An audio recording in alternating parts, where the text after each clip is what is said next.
Hello and welcome to Salford Now. I'm Katie Brown. And I'm Ian Tosiga. Coming up on today's show, I'm sure we're all feeling the pinch in the rise of costs at the moment. With the energy prices going up tomorrow, we'll be hearing from some of the stories of some of those affected by this. With all the sunshine last week, you probably found yourself out on a walk. But would you ever think about going on an 82-mile walk for charity? That's exactly what one man in Salford is doing in April.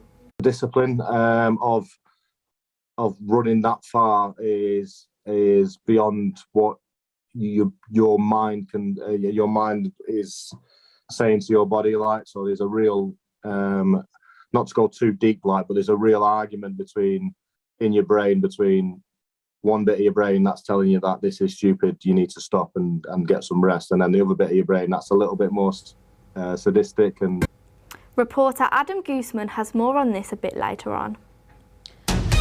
And I'll be bringing you the latest in sports news and telling you all about Salford University's big win at Varsity 2022.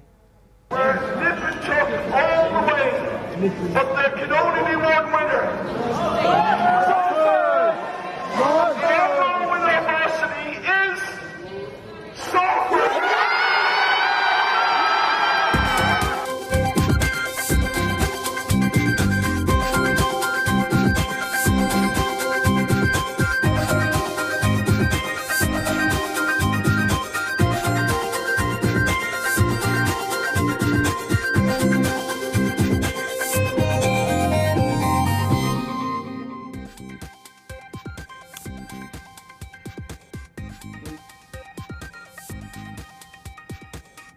We all have life experiences from our childhood that we share with each other and learn about. However, there is barely anything known about the experience of growing up in care. Grace Clark has been finding out what this is all about and how to combat this. The Dumping Ground, Annie, Oliver. These movies and TV shows all have one thing in common. They feature the care system. And for some viewers, this may be their only understanding of what it's like to grow up in care. Care Leavers is an organisation that works to change that. It's important that we come together to share our experiences, good and bad, and that we can learn from those conversations that can take place in a safe place that it's authentic, that it is the story of the people that actually lived it, rather than stories that people tell for us. Amanda Knowles is the organiser of Your Life, Your Story, a group which invites care-experienced adults and their caregivers to come together and share their experiences with others. Well, I think it's going well. I think people, will find the stories that are being told perhaps difficult to listen to, but also very enlightening. And as we go on through the day, I think they will hear stories from people that have been at the Your Life, Your Story events that will talk about how positive that experience has been for them. Out of the 12 million children living in England, just under 400,000 are in the social care system at any one time. And right now, the number of children in care is over 80,000, an all-time high. With statistics like this, it's surprising that over 65% of people say they do not know anybody who's been in care, and it makes events like this all the more important. It's the same way as, we look at black heritage and the female heritage and contribution to society. Over 500,000 people in this country, care experienced people in one way or another, and yet we don't really have a documented history of that experience, and so this is part of that process really. But you have to wonder if small meetings like this do enough to teach people about growing up in care and break the stereotypes that we see on TV. I think, there's a role perhaps for schools in understanding. They certainly need to understand some of the children that are in school who are from a care experience backgrounds. Just make it mainstream, make it part of the heritage debate, make it part of understanding the fabric of society. Care leavers continue to do their best to include more people in the conversation. My mantra for Your Life, Your Story is tell it your way. Don't let somebody tell that story for you. Following on with the cost of living crisis, we're now going live to our reporter Owen Adams, who is telling us how Cornerstone is helping their community. I'm here in Langworthy Children's Centre and I'm in the toy library. Look at all these fabulous toys that we've got on display. Now it's all about switching up all your unwanted and old toys and bringing them in, and then you can rent out some new ones. And of course, it's important not to waste any as well. And of course, with the living crisis at the moment and the costs going up, it's important for families who may not be able to afford toys to come in and rent some toys out. And now I'm here with Caroline Lindsay, who works here at the Children's Centre. Caroline, what are your aims with the toy library and what days and times is it open? Hi, yeah, the toy library is open every Thursday and Friday morning up until 12. It works in the normal way a library would. You can donate toys, get in touch with the reception, and you can come in and borrow toys for your children, and we hope that the whole community in this area can access. And I believe you're starting up a scheme for refugees from Ukraine coming in. It's a good idea for them to come in with trade their toys. Yeah, absolutely, because obviously we know that they're going to come without possessions, so it's really important that the children can still access and play and use toys, so that's why it's here for the whole community and obviously for the refugees as well. And how can people get in touch and get involved? We've got a Facebook page, so Langworthy Cornerstone, there'll be information on there. You can pop into the reception desk here and speak to a member of staff, and like we said before, you can just come in Thursday and Friday mornings up until 12. Well, thank you very much, Caroline. As you see, loads of toys on display. Come and donate, and you can take home a toy yourself. This fella is coming on with me. Continuing with this, our reporter Nadine Atsey has been finding out how this is impacting others in the community. As the cost of living spirals upwards, so are concerns. Gail is a French lady who moved to the UK not too long ago, and is one of whom the cost of living is really affecting. I think it's a lot. It's a lot because as I'm thinking about the butter, which is, I said, it's something that I like the flavor. It's the same thing with the salmon, and it's 70p that I need to add to my budget, and because of that, I cannot have a pleasure for me because it's, yes, nearly £1, and I don't have £1 to add. If I'm having a budget, it's because I need to respect that budget in order to be able to live. How I'm going to pay the bills, if I'll be able to make it, how I'm going to do. It's that the prices they are increasing, but they don't give us the solution. They are talking about to do something with the fuel, the gas, but what's the solution for the food? Not everybody is pleased with Rishi Sunak's spring statement from last week. The Chancellor announced a 5p a litre reduction in fuel, but he has been criticised for failing to help the worst off. Personally, I don't think it's going to help a lot of people. He said that there was going to be a 5p tax cut on petrol, but it's gone up by 50p or whatever it is in the last however long anyway, as well as, you know, support that he says he's giving for the energy customers, but how much have they already gone up by as well? So my thoughts are that I don't think he's doing the right thing for the country, but also there's going to be a hell of a lot of people struggling financially that are not going to be able to survive after his statement. The amount of people that aren't able to afford basic daily essentials and everything is like at an all-time high, and reducing fuel prices and the other things that they have done isn't going to completely combat that. Yeah. It's not proportionate to the size of the crisis. And now over to Hadassah Daniels, who's going to tell us more about what is going on in sport. Varsity is back after a 2-year wait due to COVID-19. Salford University students and athletes headed over to Chester yesterday for a day full of competing and good sportsmanship. Teams competed in over 20 games and won with a final score of 15-14. I had a chat with some of the players to talk about how they were feeling after their games and if anything could have gone better for those who didn't do so well.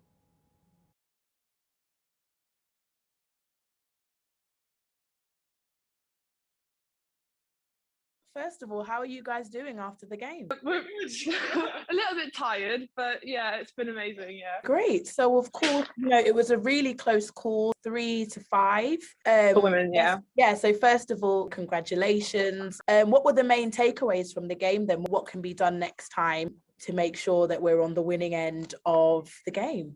I think it was just one of those unlucky times where we'd lost a few and, you know, if we lost one, another one, and it kind of just added up on, but everyone tried out their best, and all of our singles players they fought right to the end. So a couple of our players as well haven't really played competition level before, so for them it was really a baptism by fire. They were really the deep end.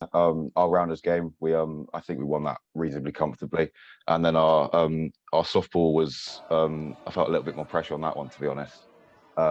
And we were down at the end of the second innings by about 3 runs, and then I think everyone kind of realised that and just kind of brought it all together, and luckily we could get the win with that one. We smashed our competition. So out of the 20-odd races, we won. I think we only lost about 5 or 6. Swimming did brilliantly, and obviously overall we won. So we were in the middle about 2 o'clock. Unfortunately, we lost 8-2, and our women's team lost 7-1 as well. So not a great day for us, but we didn't necessarily expect to win. They're a league and a bit above us, so we were definitely the underdogs coming into it. And overall, how was the experience? Yeah, it was a great day. Obviously, loads of people going across, and then there was a big party afterwards when we were Salford was crowned champions. 15-14 overall, and yeah, a good result, and people seem to really enjoy it. Do you ever wonder what serving soldiers get up to in their free time? Well, one man from Salford is going above and beyond to help support his community. We sent Adam Gooseman to find out more. Probably what I would say is that nothing is impossible. Like, the only limit on anybody is your own mindset. This is Joe Ferries, a serving Salfordian soldier of 19 years who is swapping his army boots for his running shoes to support grassroots football in Salford. On the 9th of April, Joe is running an 82-mile ultramarathon across the Dorset coast in just 24 hours, starting at Stutland Bay and ending at Charmouth. But he claims the Jurassic coastline shouldn't pose too much of a threat for the Salford man. And I think that's very similar to military service, like especially when we talk about serving on operations in Afghanistan and stuff like that. When you're in extreme high stress environments and you're there to deliver a goal and a mission and an output, like, and ultimately that is what this event is, like, the output and the goal is to actually get to the end within the 24 hours, like, and that is all I will be focused on. He has chosen to support Salford Lads and Girls Club FC and Ordsall Park Juniors FC, and with the money few and far between, the clubs are very grateful for his service. He's an amazing guy. He doesn't need to do this. He's never forgot his roots. He's moved away. He's travelled around the country serving for the country. What he's doing is amazing. He comes back. The last time he came back in and he ran a session with the children. So he'd done like a military training session with them, you know, just like some drills. And the kids absolutely loved it. And I've no doubt that meeting Joe, for some of them, you know, will be a turning point in their lives. The government have announced that they are regenerating 116 grassroots football facilities this year in the UK, but hard-working fundraisers such as Joe have proven that the government need to do this on the double. Over the course of the 4 coronavirus lockdowns, grassroots football has seen more hard-hitting reductions in weekly subs, fundraising, sponsorship and returning players. Joe is also running this course for his good friend Robert McVoy, who tragically took his own life back in 2019. He still misses him to this day and hopes he will be on the front line by his side on the track. But yeah, he was a good friend, and unfortunately, like, we've just passed his 3-year anniversary, like, of him passing away, and yeah, it's hugely significant. Like, anything I can do to sort of honour his memory, like, and especially as the event is named after him now, like, is hugely significant for me. Like, and I'll definitely be sort of thinking about him while I do the event, like, and hopefully it gives me a little bit of more strength to sort of to get to the end. He hopes to raise £1,000 for the 2 clubs, but he wants to send a bigger message to the children than just money. If all else fails, like, just getting people outdoors and just experience nature, go running, get off the roads and get on the trails, like, because it'll change your world. Like. Adam Gooseman, Salford Now, Ordsall. I'm sure we all tried a home workout or 2 in the lockdown, but 2 years later, qualified visitor Rachel Wildman is still going with hers, teaching alternative fitness classes. She's here in the studio now with Grace Clark. Right, hi Rachel. Hi. How are you? I'm good, thanks. So you run Wild Workouts, which is an alternative fitness class and group. So why don't you tell us a little bit, what is alternative fitness? What does that even mean?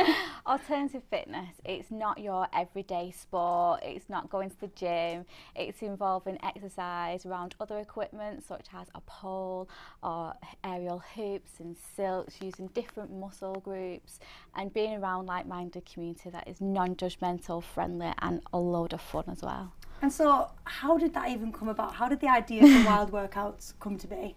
I've been polling since 2018 and I only come across a place a few times after plucking up the courage to actually go in, and for my own mental health went completely on my own and fell in love with it. And then last year in April it sadly closed, and just like me and other instructors cried buckets and thought, what does any normal sane person do? Just make their own studio. Why not? Yeah.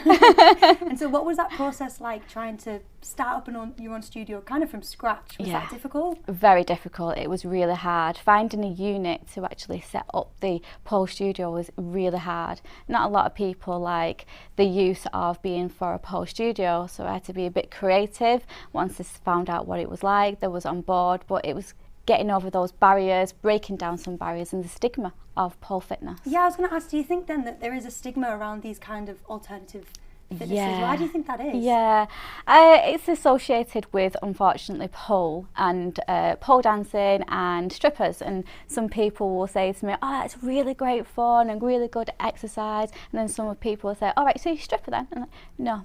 Really not. And so I think it's a year, you told me, that since you decided to start your own studio essentially. Yeah. What does it look like now, a year on? What kind of community have you built there? And what are the kind of people who come in through your doors? It's amazing. It started off obviously slow, just like any other business, but it's absolutely amazing the amount of people that have come in. It's very overwhelming the amount of people that have given me feedback saying that it's been great for their mental health. Like I've had so many like young women that have been depressed and have anxiety. That's even before COVID, and some that actually sadly do self-harm that have come in and said this is their therapy, this is their therapy session, and I feel quite blessed to actually give them that space. That's amazing. What would you say to people who, you know, feel kind of a bit negative towards it or have a bit of that stigma around pole fitness? How do you think we can break that down then? Normalising it. Normalising it as any other sport. You see people in two pieces on the beach. The only difference is that we've got a metal pole and we're using our upper body strength and gaining confidence along the way. So normalising it as just as a sport. I would love for it to be in the Olympics. That would be amazing. That would be amazing. Well, thank you so much for your time. Thank you. Thank you for that, Rachel. Now, that's all from us today. We'll be back after the Easter holidays. Goodbye for now and have a happy Easter.